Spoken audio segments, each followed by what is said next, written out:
coronavirus. Testing positive. Make sure you're wearing it correctly. Against COVID-19. 100,000 cases of COVID-19. Do not worry. Now is not the time to panic. The lines grew even longer. We're hit with the virus. This is certainly not a moment for panic or high anxiety. For Luis Hernandez, the pandemic wasn't just headlines, it was heartbreak. You know, my dad was everything to me. He taught me how to work on this truck. He taught me how to be a good man. Ultimately, you know, one of the biggest things he did for me was teach me how to be a good father. One of the toughest things about losing my dad is that I'll never get a picture, and never got a picture with him and both of my kids. It's just one moment that I'll never get back.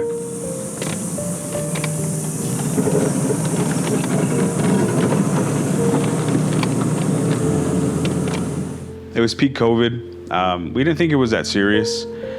He started, you know, with a small cold. He would tell us that he was fine. My brother and I would take care of him throughout the night, monitoring his oxygen levels, things like that.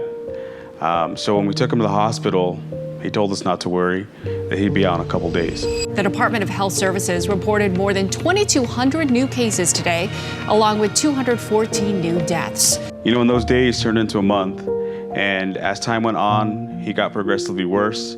And the only time we were able to see him was through FaceTime, when the nurses would allow us to, you know, see him and talk to him while he was sedated.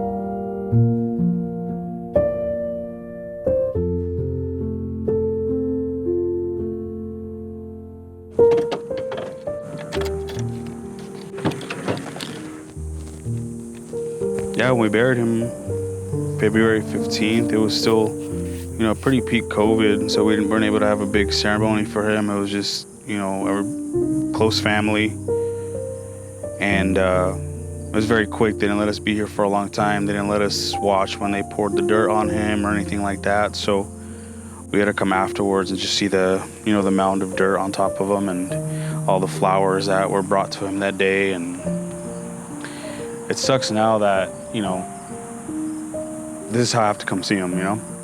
After he passed, I didn't know how to function. I fell into, you know, I lost my job, burned through my savings. I just didn't feel like myself. Did you even realize that you were like that? No, I You just didn't realize you couldn't function? No, it just hit me, dude.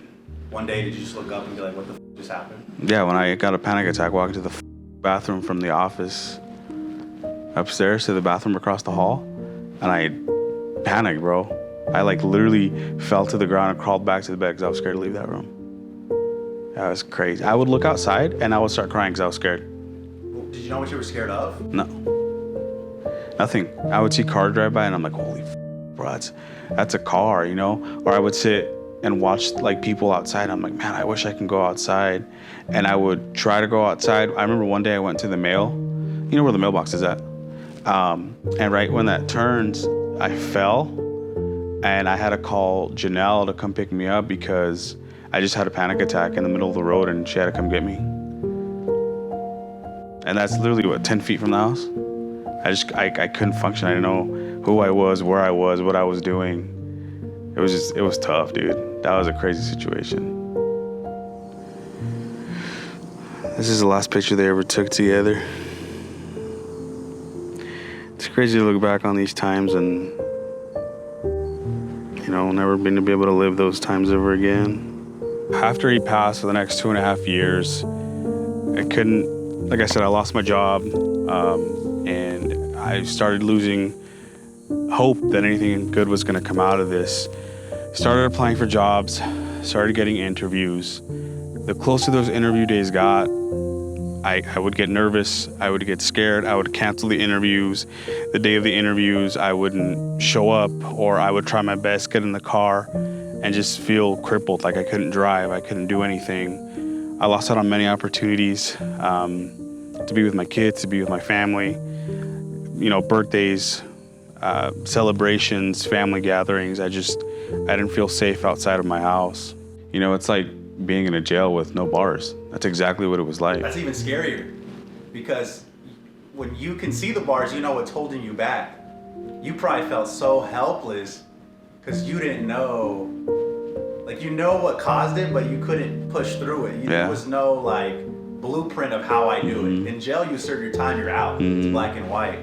When you're trapped in your mind, bro, it's a whole different thing. Well, that dude, during that time, it made it. I understand why people.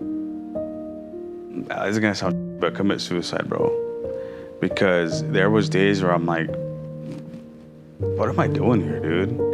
Why am I here? Why am I going through this? Why me? Like, why? My kids are down here laughing, and then, it was crazy, dude. Crazy time. You felt like you were a stranger looking through your eyes. Yes, dude. That like when you play Call of Duty, you're Grand Theft Auto, it's that third person. That's how I felt. In the Mexican culture, anxiety and depression isn't really a real thing. It's not something that a lot of Hispanics believe in, but I wasn't one to believe that either until it happened to me. And finally I was able to get help. I saw a therapist, kind of let everything out to her. I was, put on medication to help me out with my anxiety and my depression, and it really did change my life. I know a lot of people don't like talking about mental health. They don't, especially in men. It's a stigma that, if you show weakness, then you're not a real man. But if you need help, get help. Talk to somebody. You have a lot of people to support you.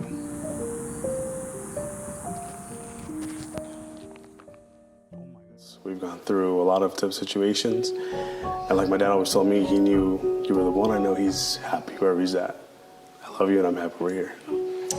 Inasmuch as Luis and Janelle have come here in front of this court and in front of these witnesses, it is my honor, by virtue of the authority vested in me by the laws of the state of Arizona, to officially pronounce you as husband and wife. Legally married. Congratulations, you make it bride. That's so cool. I love you.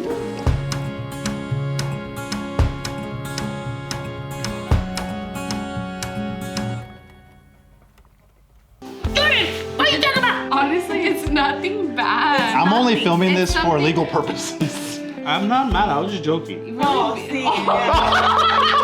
This is something that me and Jordan made for you, AKA me. So it's not that good because I'm not good. Jordan's gonna remake it. What is it? What? Oh, babe. I tried my best. I tried to make it so you could have a picture.